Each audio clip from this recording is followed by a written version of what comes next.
Welcome to POV, Planning and Organizational Visioning. I'm your host, James Rausse. Today's guest is Brian Rausse, founder of the New York Tecmo Super Bowl League. Tecmo Super Bowl is a game for the Nintendo Entertainment System that came out during the 1980s. It's part of the retro gaming craze, part of the greater increase in gaming culture throughout the United States. Gaming has become very popular over the last decade, with professional sports leagues starting their own gaming leagues to get in on some of the action and some of the profit that can take place. Retro gaming is a unique aspect where a certain cohort of people prefer and focus on games that came out 10, 15, 20, even 30 years ago that bring a different kind of flavor to the gaming world. So how are you doing today, Brian? I'm doing great. Thanks for having me on the podcast. Sure, no problem. So let's start off. Tell me a little bit about the game, Tecmo Super Bowl, just its background, its history, and, what drew you to the game. Well, Tecmo created Tecmo Bowl in the late 80s, and the first incarnation of the game was one of the first games to have real teams and real players. Tecmo Super Bowl was the follow-up. It came out in 1991. And it was the first game to have all the real NFL teams and NFL players, which was a big draw for a lot of people at the time for that game. What brought me to the game, I was a little bit late to the party, so to speak. A lot of the hype around the game in 1991 was having the ability to have the same players who were playing in the NFL and to be able to control them in a video game. I never had a Nintendo growing up, but I was able to go to friends' houses. I even borrowed a Nintendo at one point, and that was one of the few games that I really, really remember when we borrowed the Nintendo. A couple of years later, they released a newer edition on a Super Nintendo in 1993. I got really into the game, and then I found online, internet started becoming big in the mid-90s, I found a whole community online of people who were really, really into this game. And as the company, Tecmo, started to move on from football video games, moving on to other areas such as horror games or action games, strategy games, they stopped producing football. But a lot of us in the Tecmo community remember the game for the way it was back in the early 90s. Football, in general, was... it's been an American pastime or American sport for a very long time. So this was really the first incarnation where you were able to really be the types of teams and players that you saw in the NFL. So that was kind of what drew a lot of people to the game. What drew me to the game was the gameplay. In some ways, it plays like a game of chess.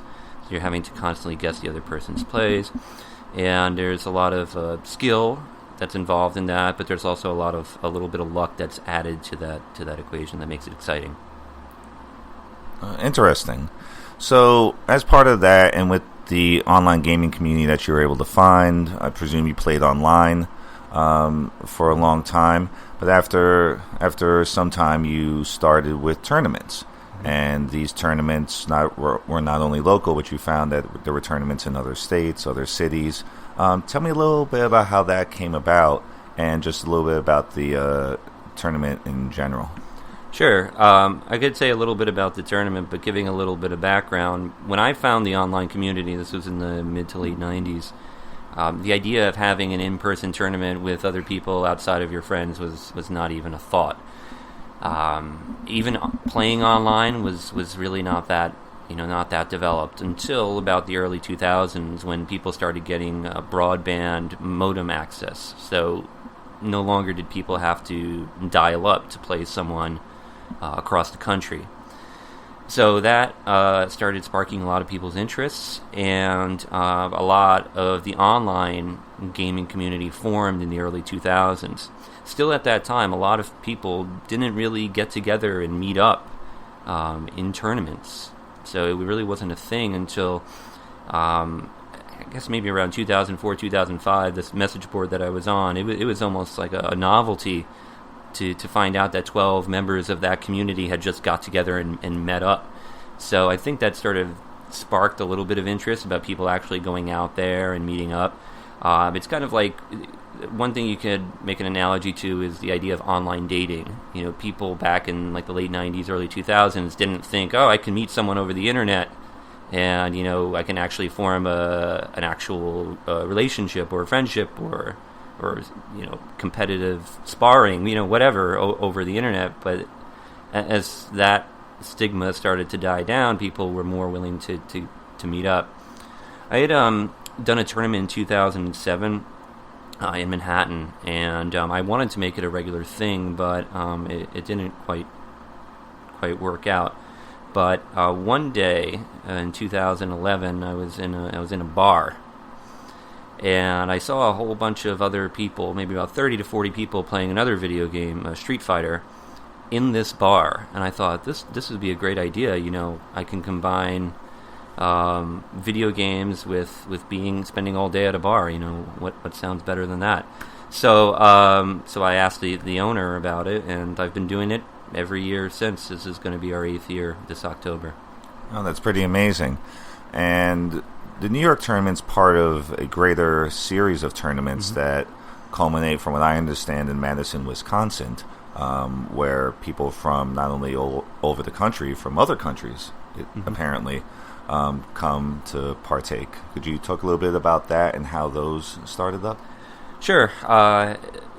The funny thing is that people started their own tournaments. You know, we all started things somewhat independently. When I said I did a tournament in 2007, there were guys who were in Wisconsin doing the same thing. There were guys who were in other parts of the country, like Iowa or Ohio, who were starting their own tournaments.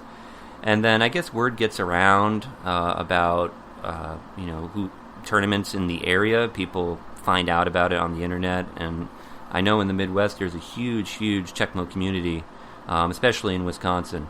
So the big tournament in Madison, Wisconsin, started small with only 20 people, but after, you know, within the 5th or 6th tournament, they were up to 128 people, and now they, you know, they're the big tournament. They have over 250 participants each year fly in there, you know, come from, you know, sometimes 30 different states just to participate in, you know, some people call it the Tecmo Super Bowl Mecca.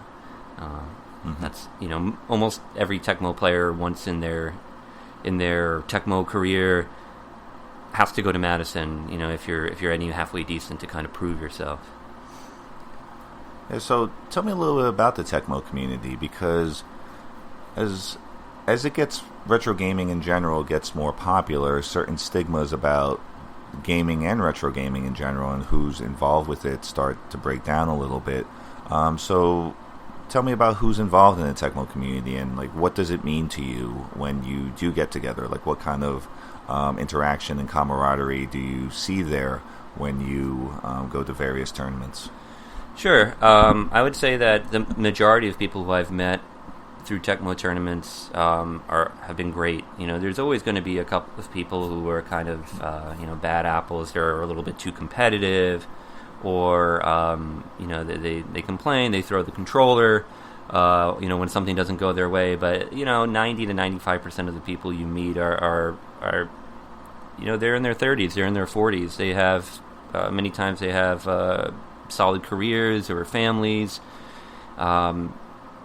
You know, they're a little bit older than what you might see maybe from other types of gamers nowadays. You have young kids gaming. And, you know, they spend all their time. A lot of the time, it's honestly, it's a break from things. It's an opportunity to kind of relive a little bit of your past, growing up with that game, and just spend most of the day hanging out with people who share a love of the game. I would say the Tecmo community in particular is very unique. You get people from all walks of life. You know, the stereotypical gaming that you might think might be, you know, oh, it's for nerds or whatever, right?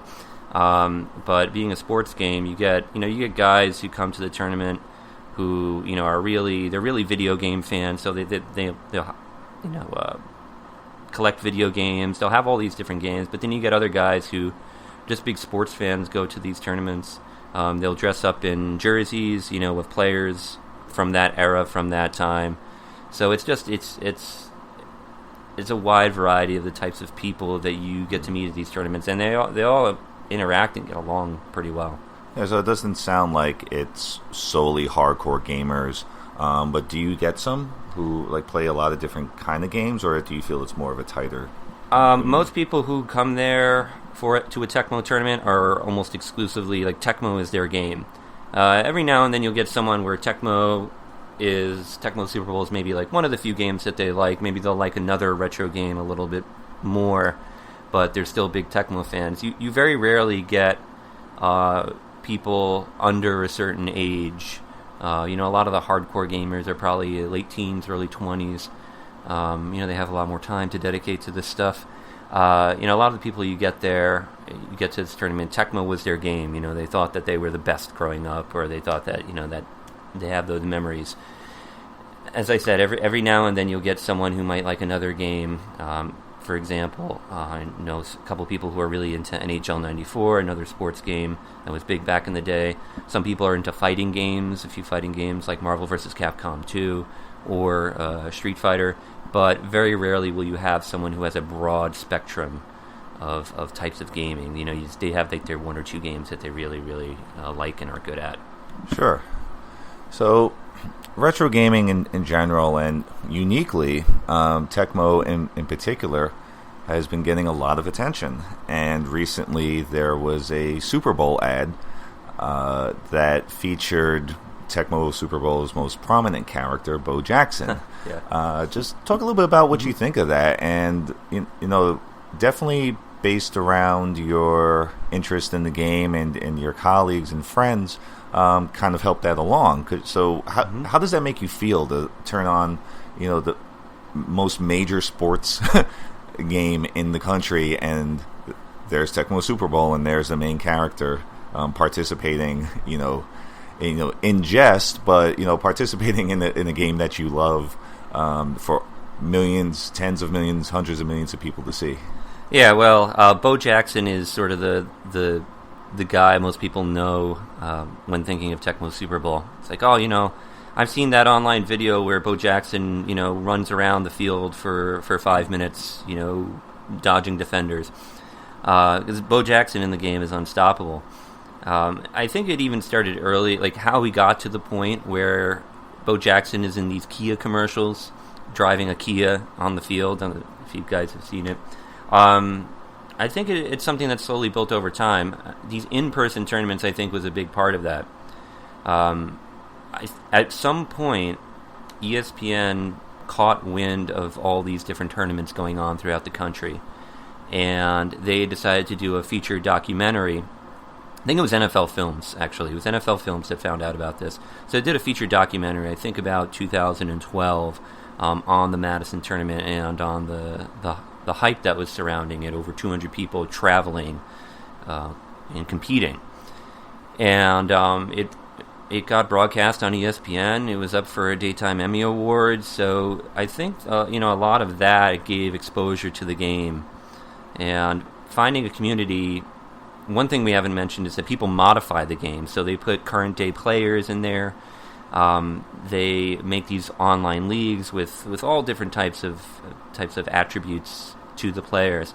So I think when people saw that, it really cemented it as one of the great sports games of all time. So now people look back on it nostalgically and remember it being one of the greatest sports games of all time. It took time for that to happen. It took time for a lot of people to kind of look back and look at video game history and to see, all right, well, what are the things that people remember? And people remember Tecmo even if they don't play it now. So I think it is very surprising to see Bo Jackson in that, because for many years, Bo Jackson, he shied away from the game. People would come up to him for signings, and he'd say, "What's this?" And people would ask him if he played the game. He's like, "Oh, no, I've never played that game." So he kind of shied away from the spotlight. There were other players in the game who know a little bit more about the game, but he shied away for many years. And it was only, I would say, in the last 5 years, I would say probably since 2012, where it seems like Bo is opening up to that idea. He's been in these commercials. I think last year